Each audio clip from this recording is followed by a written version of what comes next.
안녕하십니까. 6월 9일 새로운 한 주가 시작되는 월요일 아침 11시를 넘겼습니다. 이재명 정권이 출범한 지 오늘로서 만 5일째를 맞이합니다. 오늘 이 시간에는 조희대 대법원장께 저로서는 고심 어린 말씀을 드리려고 합니다. 이게 대법원장님께 직접 말씀드리는 게 세 번째인데, 오늘의 대법원장님께 드리는 말씀의 결론은 오늘날 사법부가 신뢰의 위기를 넘어서서 존립의 위기에 빠져들어가 있다. 신뢰의 위기에서 존립의 위기에 빠져들어가 있다. 신뢰의 위기를 자초한 것은 사법부 구성원들의 일부에 의해서 자초된 면이 분명히 있다. 그로 인해서 존립의 위기에 빠져들고 있다. 그렇다면 법관 전체 중에 지극히 일부의 신뢰 위기를 파괴한 그 부분에 대해서 대법원장께서 어떤 단호한 반성과 결기 있는 대책을 내세워야 될 것이다. 그리하여 존립의 위기에 빠지는 사법부를 다시 정상화되는데 혁명적 결단을 해야 하신다 라는 주제로 말씀드리겠습니다.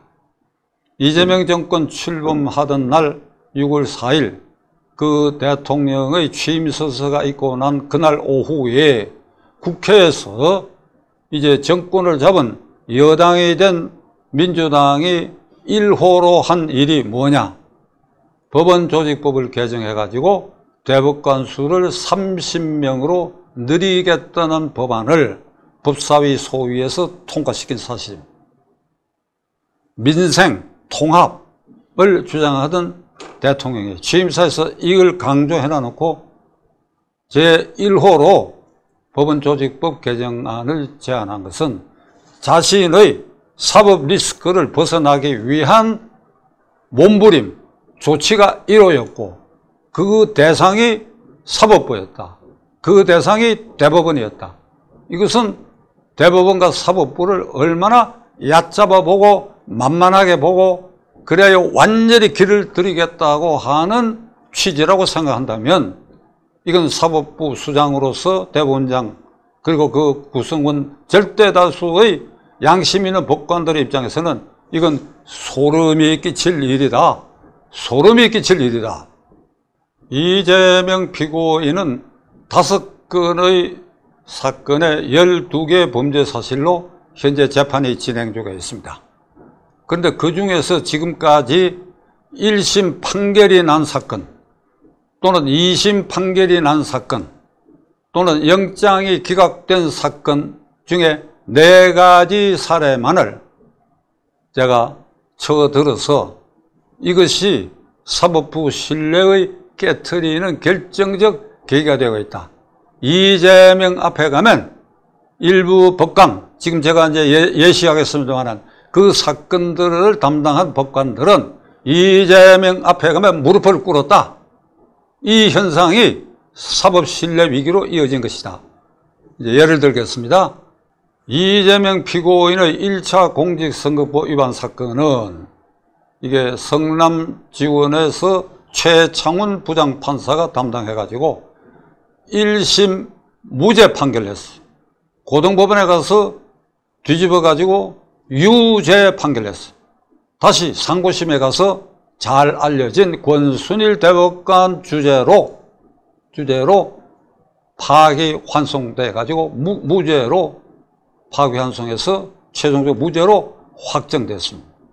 그래서 그는 경기도지사에 입후보할 자격도 다시 유지하게 됐는데 최창훈 부장판사, 고등법원 부장 건너뛰고 권순일 이 라인에서 이 사건을 무죄로 했는데 우리가 잘 아는 것처럼 권순일 지금 사법 스캔들에 휘말려 있죠. 그러니까 김만배라고는 대장동 게이트의 몸통, 이재명 피고인과 대장동 사건의 공범 김만배의 로비가 통했다. 그리고 최종심 판결 전후로 8차례 대법관실을 방문했다. 그리고 이 사건을 무죄 판결하고 나서 3개월 뒤에 임기가 종료되고 난 직후에 김만배 회사에 변호사 업무 신고도 하지 않고 변호사로서 고문료를 매월 1,500만 원씩 받다가 이게 드러났고, 그리고 50억 클럽에도 이 권순일 이름이 등장했다. 그래야 지금 변호사법 위반으로만 지금 불구속 기소되어 있습니다.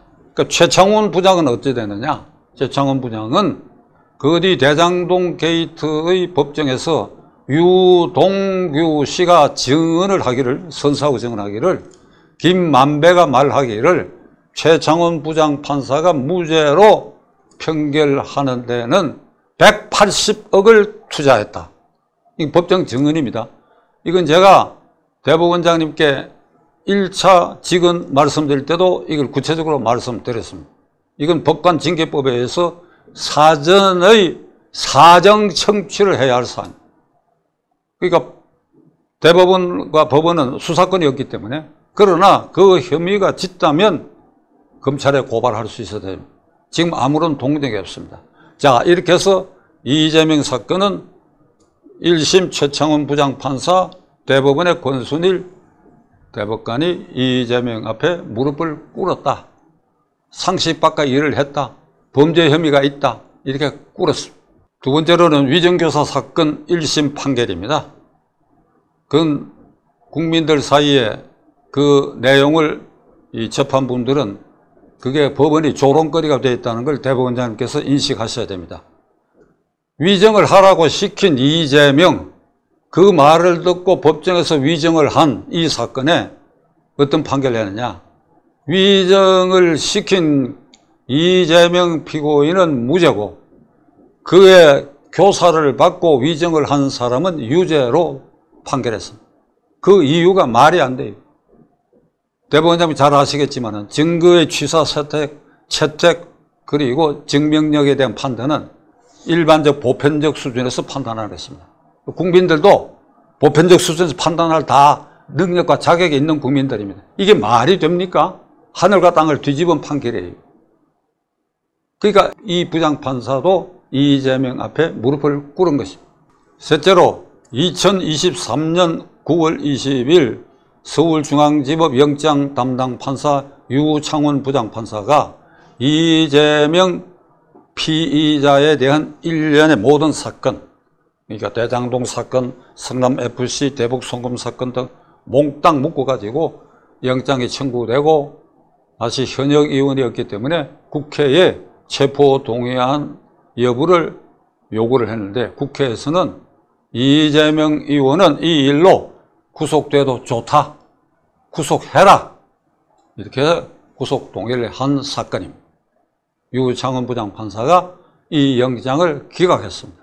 그 기각한 사유는 두 번째 대법원장님께 직언할 때 제가 자세히 말씀드린데, 한마디로 말도 안 되는 소리로 기각을 했습니다. 유창훈 부장판사도 이재명 앞에 무릎을 꿇은 것입니다. 네 번째로 2차 공직선거법 위반 사건, 지금 말도 많고 탈도 많은 상태가 계속되는 2차 공직선거법 위반 사건. 3월 26일 고등법원의 새 부장판사가 김문기 개발처장을 모른다, 백영동 개발은 국토교통부의 압력에 의한 것이다 라고 이재명이 변소한 것을, 그걸 그대로 믿는다. 그러니까 공직선거법상 허위사실 유포 행위를 하지 않았다. 그래서 무죄를 선고한 사건, 3월 26일에. 그래서 대법원에 가가지고 5월 1일 유죄 취지로 파기환송되고, 그 고등법원에서 5월 15일에 1차 기일이 정해졌다가 다시 6월 18일로 연기해서 6월 18일 재판이 열리느냐 마느냐 하는 요 상태에 와 있습니다. 요것도 대법원장님께 제가 말씀드렸습니다. 이게 어떻게 무죄가 됩니까? 여러 말 할 것 없어요. 김문기 개발처장을 모른다? 그 과정에서 스스로 목숨을 끊은 사건입니다. 이재명 피고인의 말 한마디로 목숨을 끊은 사건이에요. 그런데도 모른다? 다른 거 다 떠났어. 그 다음에 백현동 개발은 이게 자연녹지에서 준주거지로 4단계 높인 걸 반년 만에 해치웠는데 이게 국토교통부의 압력이다. 천만의 말씀. 그 양쪽 당사자가 다 그런 증언이 있을 뿐 아니라 그리고 그 배후에는 김인섭이라는 자가 있어. 시행사의 고문으로 들어가가지고 80억을 받고 200억을 약속받은 상태에서 이것이 이루어진 것이다. 들통이 났다. 5년 징역형을 받았다. 대법원에서도 확정됐다. 지금 교도소에 들어앉아 있습니다. 이런 사건이 어떻게 해서 무죄로 할 수 있느냐. 이건 제가 하도 법조인의 한 사람으로서 괜한 것이 아니라 분한 마음으로 대법원장님께 다시 한번 말씀드리겠습니다. 이게 김문기를 모른다라고 하는 증거에 김문기를 모른다고 말할 수 있다라는 근거로 사진이 조작됐다는 얘기입니다. 오스트랄리아 여행을 가가지고 운동복 차림으로 김문기, 유동규, 이재명 한 6, 7명이 쭉 서 있는데 이걸 검찰이 이 증거를 제출할 때 이걸 확대하다 보니까 요거 불필요하다고 생각되는 요 일부 부분을 자르고 김문기, 유동규, 이재명이 원래 있던 사실 이걸 확대를 한 것입니다. 근데 이 확대해서 제출한 이게 위조됐다고 한 게 저 얼빠진 이 고등법원의 그 부장판사들입니다. 이게 얼빠진 자들이. 자, 이렇게 해서 이 4가지 경우 때문에 사법부의 신뢰가 떨어졌고 형사재판 또는 나아가 민사재판을 받는 당사자들도 센 놈은 빠져나간다. 유권 무죄다. 그리고 유전 무죄다. 확실하죠? 최창원 부장판사 180억 사건 해명 안 하지 않습니까?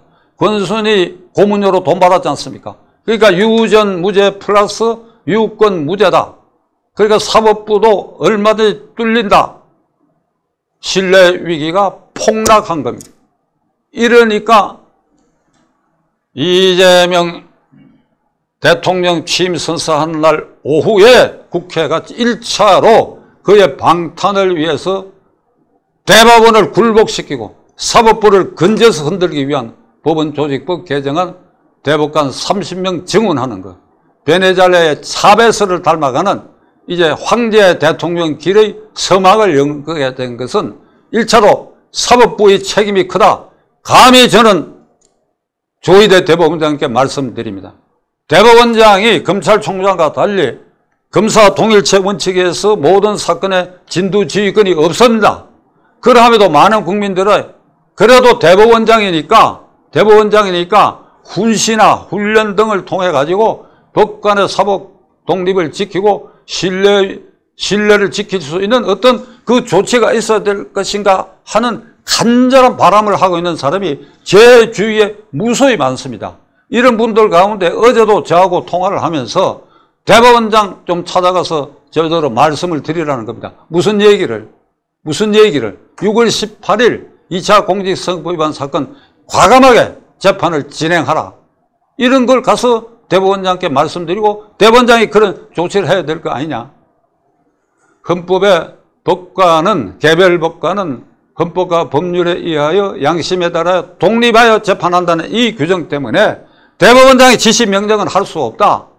그러나 뭔가 대법원장이 사법부 수장으로서 모범을 보이고 뭔가 이런 신뢰의 위기에 몰아넣은 이런 지극히 소수의 법관들에 대해서 뭔가 어떤 조치가 있어야 될 거 아니냐 하는 원성이 지금 들끓고 있다 하는 걸 말씀드리는 것입니다. 이제 이런 들끓는 민심의 이게 눈총은 어디로 향해 있느냐. 6월 18일 2차 공직선거법 위반 대법원에서 유죄로 인정했다. 유죄로 인정해서 파기환송했으니까 고등법원은 그 판례에 의해서 무조건 유죄로 판단할 수밖에 없는 이 사건이 고등법에서 한 차례 정도 상고인 이재명 피고인 측에 서면이나 구두로 이견을 듣고는 바로 판결할 수 있는 것이다. 근데 6월 18일은 뭐 해외 G7 회의에 초청받았으니까 불가능한 상태로 예정되는데, 그러면 그 한 일주일이나 열흘 뒤에 다시 길 열어가 그걸 결심하고, 그러고 그 한 열흘 뒤, 그러니까 6월 초쯤 되면 고등법원 판결도 유죄로 날 것이다. 그렇게 되면 대법원에는 상고대가 한 열흘 안에 그건 당연히 기각될 것이다. 이 길을 밟을 것이 아니냐 하는 이런 견해를 가진 데 대해서 제가 이렇게 얘기했습니다. 아니다. 아니다. 대법원 또는 고등법원, 법원의 판단에 이재명 정권이 그냥 맡겨두지 않는다. 중간에 무슨 수를 써서라도 이 판결을 저지할 것이다. 그 중에 하나는 무언의 압력이라는 게 있을 수 있을 것이다. 참 이런 얘기 나오는 것이 사법부를 위해서 참 비감 어린 말입니다. 무언의 압력이 있을 수 있다. 그것이 안 되면 다음으로 형사소송법을 개정해가지고 대통령 당선인이 당선 전부터 재판을 받고 있던 형사사건은 그가 취임하여 대통령으로 재임하는 기간 동안에는 모든 형사사건이 다 중단된다 하는 형사소송법 개정안이 그 사이에 통과시킬 것이다. 이것도 사법부를 만만하게 보는 행위라고 할 수밖에 없습니다. 형사소송법을 만일 그렇게 해서 국회를 통과해갖고 또 어떤 이는 국무회의의 심의에 윤석열 대통령이 임명한 강요가 대부분이니까 그거 다 반대하면 심의에 통과가 안 될 거 아니냐. 제가 이렇게 얘기했습니다. 낭만적 생각하지 마라. 국무회의는 심의기구일 따름이고 설사 반대하는 사람이 있어도 대통령이 그냥 방맹이 치면 그만이다. 그러니까 공포를 하면 그만이다. 그러면 이게 다 위헌 행위 아니냐. 그렇다. 형사소송법 개정해서 재판을 연기하는 그 법이 위헌인 법률이다. 위헌인 법률이다. 그리고 그런 절차로 하는 것도 위헌이다. 그러면 헌법재판소의 헌법소원에서 이런 절차와 이런 법이 위헌이라는 걸 다투어 본다? 그러면 헌법재판소가 위헌이라고 결정할 것 같으냐? 아니다. 헌법재판소 지금 장악했지 않느냐? 지금 추가로 2명 대통령 임명할 헌법재판관 후보 중에 그 한 사람은 오늘 아침 방송에도 이재명 피고인의 여러 재판에 변호인으로 활동하는 변호사야. 그 사람을 헌법재판소 재판관을 시키겠다는 것이. 이번에 그거 아니라 하도록 현재 7명은 완전히 장악되어 있다. 그러니까 그런 기대를 하지 말라. 그러면 이런 단계에서도 법원의 입장은 형사소송법 개정안이, 재판 연기 그 개정안이 헌법 68조 2항을 정면으로 위배한다. 대통령으로 당선됐다 하더라도 기왕의 재판이 받고 있는 것은 재임 중에도 그 재판은 계속된다 하는 그 68조 2항의 정면으로 위반된다 하는 걸 대법원장이 앞장서서 선언하는 이런 결기 있는 모습을 보여야 될 것 아니냐 하는 것이 지금 사법부를 어두운 시각으로 바라보는 국민들의 민심이라고 저는 감히 말씀드리고자 합니다. 결론 내리겠습니다. 조희대 대법원장님, 대법원장을 평생에 2번 하는 거 아니지요? 한 번밖에 안 합니다. 일생일대의 혁명적 결단을 내리시기를 바랍니다.